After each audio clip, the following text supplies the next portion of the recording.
ሰላም ጤና ይስጥልን ውድ የሸገር ጆርናል ተከታታዮች፣ ዛሬ መጋቢት 11 2018 ዓ.ም በዛሬው መረጃ ሰዓታችን የኢትዮጵያ የቀይ ባህር ፍላጎትና የሼክ ቢን ዛይድ አልናህያን ሁለንተናዊ ድጋፍ፣ ኢራን በዓለም ታሪክ ለመጀመሪያ ጊዜ የአሜሪካ ኩራት የሆነውን ኤፍ-35 ተዋጊ ጄት መታ መጣሏን በተመለከተ፣ ትላንት በደቡብ ኢትዮጵያ በታጣቂዎች ጥቃት ስለተገደሉት የመንግስት ባለስልጣን፣ እነዚህንና ሌሎች ዝርዝር መረጃዎችን እናደርሳችኋለን። አብራችሁን ቆዩ። በኢትዮጵያ ለዓመታት የቀጠለውና በዜጎች ላይ ከፍተኛ ሰብአዊና ቁሳዊ ኪሳራ እያደረሰ የሚገኘው ቀውስ ዛሬም የንጹሃንን ህይወት መቅጠፉን ቀጥሏል። ከትናንት በስቲያ መጋቢት 9 2018 በደቡብ ኢትዮጵያ ክልል የወሳኝ ኩነት ምዝገባ ኤጀንሲ ምክትል ዋና ዳይሬክተር ወይዘሮ አዱኛ አዛዥ ላይ የተሰነዘረው የሽብር ጥቃት የሀገሪቱን የጸጥታ ሁኔታ አሳሳቢነት ዳግም አጉልቶ አሳይቷል። እንደ ሸገር ጆርናል የመረጃ ምንጮች ወይዘሮ አዱኛ አዛዥ ጥቃቱ የደረሰባቸው ከትናንት በስቲያ መጋቢት 9 2018 ወደ አርባ ምንጭ ከተማ በመጓዝ ላይ ሳሉ በጋርዱላ ዞን ሆልቴና ሽላሌ ተብሎ በሚጠራ አካባቢ ነው። ማንነታቸው ባልታወቁ የታጠቁ ኃይሎች በተከፈተባቸው ድንገተኛ ተኩስ ከፍተኛ ቁስል የደረሰባቸው ሲሆን በአርባ ምንጭ አጠቃላይ ሆስፒታል አስቸኳይ የቀዶ ጥገና ሕክምና ቢደረግላቸውም ህይወታቸውን ማዳን አልተቻለም። በዚህም መሰረት ትናንት መጋቢት 10 2018 ከቀኑ 6 ሰዓት ላይ ህይወታቸው ማለፉ ተረጋግጧል። ይህ ጥቃት ከፍተኛ የስራ ኃላፊዋን ብቻ ሳይሆን ሌሎች ንጹሃን ተጓዦችን ኢላማ ያደረገ ነበረ። በጥቃቱ ወቅት አብረዋቸው ይጓዙ የነበሩ ሌሎች ዜጎችም ከባድና ቀላል የአካል ጉዳት ደርሶባቸዋል። በአሁኑ ወቅት በህክምና ክትትል ላይ እንደሚገኙም ታውቋል።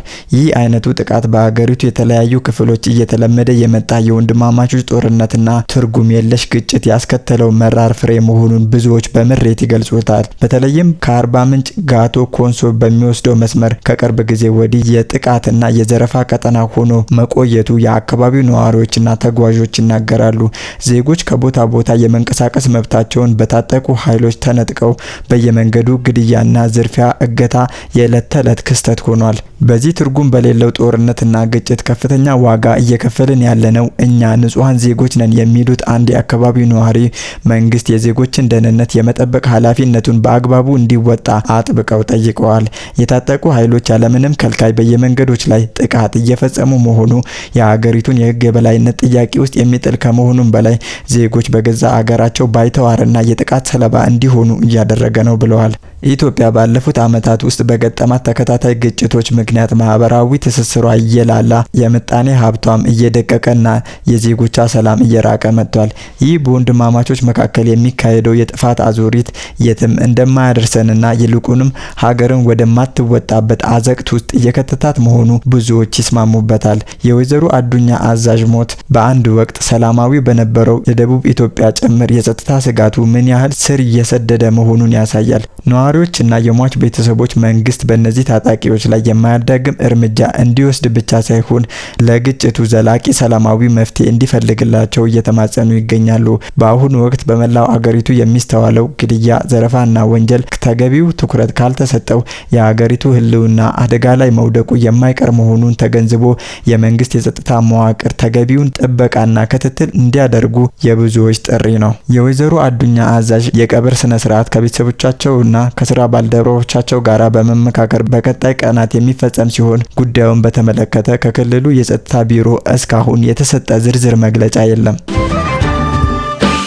ኢትዮጵያ በቀይ ባህር ላይ ያላትን ታሪካዊና ኢኮኖሚያዊ መብት ለማስከበር የአሰብ ወደብን ባለቤትነት ወይንም አስተማማኝ ተጠቃሚነትን ለማረጋገጥ የምታደርገው ጥረት ከመካከለኛው ምስራቅ ወቅታዊ ቀውስ ጋር ተያይዞ አዲስ ምዕራፍ ላይ መድረሱ ተስተውሏል።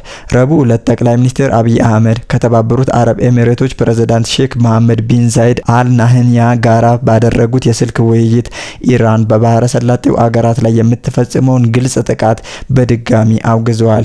ይህ የአቋም መግለጫ ኢትዮጵያ ከባህረ ሰላጤው አገራት ጋር ያላትን ጥብቅ ወታደራዊና ኢኮኖሚያዊ ትብብር የሚያሳይ ሲሆን በተለይም የተባበሩት አረብ ኤሚሬቶች ለኢትዮጵያ የምታደርገው ሁለንተናዊ ድጋፍን ለማስቀጠል ያለመ እንደሆነ ተገምቷል። ሁለቱ መሪዎች በቀጠናው እየታየ ያለው ወታደራዊ እንቅስቃሴ ለዓለም አቀፍ ደህንነት ስጋት መሆኑን የገለጹ ሲሆን አብይ ኢትዮጵያ ከኤሚሬቶች ጎን መቆሟን በድጋሚ አረጋግጠዋል። በቀይ ባህር ቀውስ ውስጥ የኤርትራ መንግስት ዝምታን መምረጡ ብዙዎችን ብዙዎችን እያነጋገረ ይገኛል። ተንታኞች እንደሚጠቁሙት ኢራን ለኤርትራ የላቁ ሰው አልባ አውሮፕላኖችን ወይንም ድሮኖችን እና ሚሳይሎችን በማቅረብ ላይ ትገኛለች። ይህ ወታደራዊ ድጋፍ ኤርትራ በቀይ ባህር ላይ ያላትን ይዞታ ለማጠናከርና የኢትዮጵያን የባህር በር ፍላጎት ለመገዳደር የምትጠቀምበት ተዘዋዋሪ ኃይል ወይንም ፕሮክሲ ሊሆን ይችላል የሚል ስጋት ፈጥሯል። ኢትዮጵያ የአሰብ ወደብን ለማግኘት የምታደርገው ጥረት በኢራን የሚታገዘው የኤርትራ ወታደራዊ አቅም ሳቢያ አዳዲስ የጸጥታ ፈተናዎች ሊጋረጡበት እንደሚችሉ እየተነገረ ነው። በሌላ በኩል ከፍተኛ የእስራኤል ባለስልጣናት ወደ አዲስ አበባ የሚያደርጉት ጉብኝት መደጋገሙ ትኩረትን ስቧል። እስራኤል የኢራንን ተጽዕኖ በቀይ ባህር እና በሰሜን ምስራቅ አፍሪካ ለመግታት በምታደርገው ጥረት ኢትዮጵያን እንደ ቁልፍ አጋር ትመለከታታለች። የኢትዮጵያ የባህር በር ባለቤት የመሆን ፍላጎት ከእስራኤል የጸጥታ ፍላጎት ጋር የሚገጣጠሙባቸው ነጥቦች መኖራቸው በሁለቱ አገራት መካከል ያለው ወታደራዊና የደህንነት ትብብር ይበልጥ አጠናክሮታል። ጠቅላይ ሚኒስቴሩ የኢራንን ድርጊት ቢያወግዙም በሌላ በኩል የውጭ ጉዳይ ሚኒስቴር ከፍተኛ አመራሮች ከኢራንና ከኢራቅ አምባሳደሮች ጋር መወያየታቸው የሚገርም አጋጣሚ ሆኗል። የውጭ ጉዳይ ሚኒስቴር ዴኤታ አምባሳደር ሃዳር አበራ በኢራን አምባሳደር አሊ አክባር ሪዛኢ ጋራ መገናኘታቸው ኢትዮጵያ ግጭቶችን በንግግር ለመፍታትና በሁለቱ አገራት መካከል ያለውን ኢኮኖሚያዊ ትብብር ላለማቋረጥ የምታደርገው ጥንቃቄ የተሞላበት ዲፕሎማሲን ያሳያል። የቀድሞ የኢራን ጠቅላይ መሪ አያቶላ አሊ ካሚሊ መገደልን ተከትሎ ኢትዮጵያ በኤምባሲው ተገኝታ ሀዘኗን መግለጿ አገሪቱ በመካከለኛው ምስራቅ ባሉ ተጻራሪ ኃይሎች መካከል ያላትን ብሔራዊ ጥቅም ለማስከበር የምትከተለውን የሚዛን አጠባበቅ ዘዴ ተደርጎ ሊወሰድ ይችላል። ኢትዮጵያ በቀይ ባህር ላይ ያላትን ፍላጎት ለማሳካት የምታደርገው ጉዞ ከታላላቅ አገራት ሽኩቻ ጋራ ተሳስሯል። የአሰብ ወደብን የማግኘት ዓላማ የኢትዮጵያ ሕልውና ጉዳይ ተደርጎ በሚወሰድ በዚህ ወቅት በኤርትራ በኩል ያለው የኢራን ተጽዕኖና የእስራኤል ኤሚሬቶች ጥምረት ለኢትዮጵያ ዲፕሎማሲ ትልቅ ፈተናና እድልን ይዞ መጥቷል።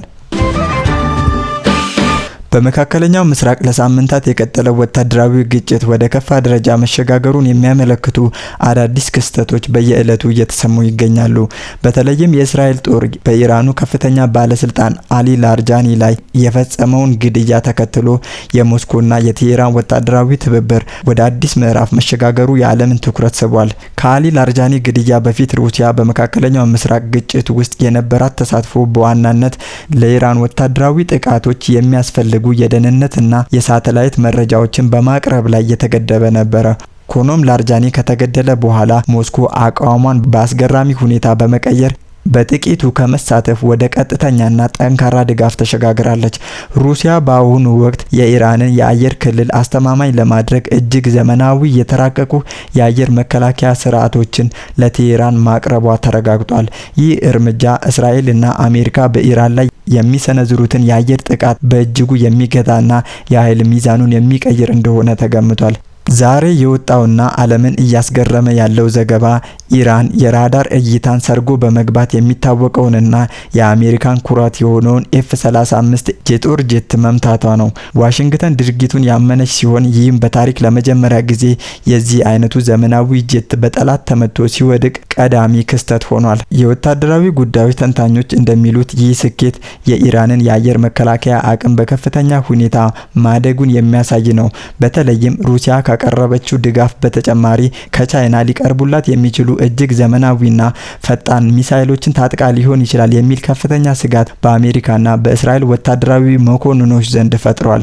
ይህ ሁኔታ ወደፊት በሚኖሩ የአየር ላይ ፍልሚያዎች ለአሜሪካና ለወዳጆቿ ትልቅ ፈተና እንደሚሆን ይጠበቃል። በሌላ በኩል በአካባቢው ተሰማርታ የነበረችው USS ጀነራል ፎርድ የተባለችው የአሜሪካ የጦር ጄት ተሸካሚ ግዙፍ መርከብ በውስጧ በደረሰ ድንገተኛ የቃጠሎ አደጋ ምክንያት አካባቢውን ለቃ መውጣቷ ተዘግቧል። መርከቧ በአሁኑ ወቅት ከኢራን ባህር ጠረፍ በመራቅ ጥገና ለማድረግ ወደ ሜዲተራኒያን ባህር እያመራች መሆኑ ታውቋል። ይህ ክስተት አሜሪካ በአካባቢው ካላት ወታደራዊ ዝግጁነት አንጻር ጊዜያዊ ክፍተት ሊፈጥር እንደሚችል ተገምቷል። የአሜሪካ ፕሬዝዳንት ዶናልድ ትራምፕ በሰጡት መግለጫ በመካከለኛው ምስራቅ ያለው ጦርነት በአጭር ጊዜ ሊያበቃ እንደሚችል ፍንጭ ሰጥተዋል። እስራኤል በኢራን የነዳጅ ጣቢያዎች ላይ በፈጸመችው ጥቃት ዙሪያ አስቀድመው የሚያውቁት ነገር እንዳልነበረ የገለጹት ትራምፕ ጠቅላይ ሚኒስትር ቤንያሚን ኔታንያሁ መሰል ጥቃቶችን እንዳይደግም በግልጽ መምከራቸውንና ማሳሰቢያ መስጠታቸውን ገልጸዋል። የፔንታጎን ኃላፊ ፔት ሄግስትም በበኩላቸው በኢራን የነዳጅ ማውጫዎች ላይ የተፈጸሙ ጥቃቶች ከአሜሪካ እውቅና ውጪ የተከናወነ መሆኑን በይፋ አረጋግጠዋል። የኦማን ከፍተኛ ዲፕሎማት ባድር አብዱል ሰይድ የአሁኑ ቀውስ አስመልክቶ በሰጡት ትንታኔ የእስራኤልና የአሜሪካ ስትራቴጂ የተሳሳተ ስሌት ላይ የተመሰረተ ነው ብለዋል። እስራኤል የኢራን ቁልፍ መሪዎችን እንደ አሊ ላርጃኒና አያቶላ አሊ ካሚኒ ያሉ ሰዎችን በመግደል የኢራንን መንግስት ይፈርሳል ወይንም እጅ ይሰጣል የሚል የተሳሳተ ግምት ይዛ አሜሪካንን ወደ ጦርነት እንደገፋቻት ገልጸዋል። ሆኖም ይህ እሳቤ አልሰራም ያሉት ዲፕሎማቱ በተቃራኒው ቀውሱ እየተባባሰና አሜሪካም ከቁጥጥር ውጪ በሆነ ዲፕሎማሲያዊ አጣብቂኝ ውስጥ እየገባች መሆኑን አስገንዝበዋል። ውድ አድማጭ ተመልካቾቻችን ለዛሬ ያሰናዳንላችሁ መረጃዎቻችን እኚህን ይመስሉ ነበር። አብራችሁን ስለቆያችሁ ከልብ እናመሰግናለን።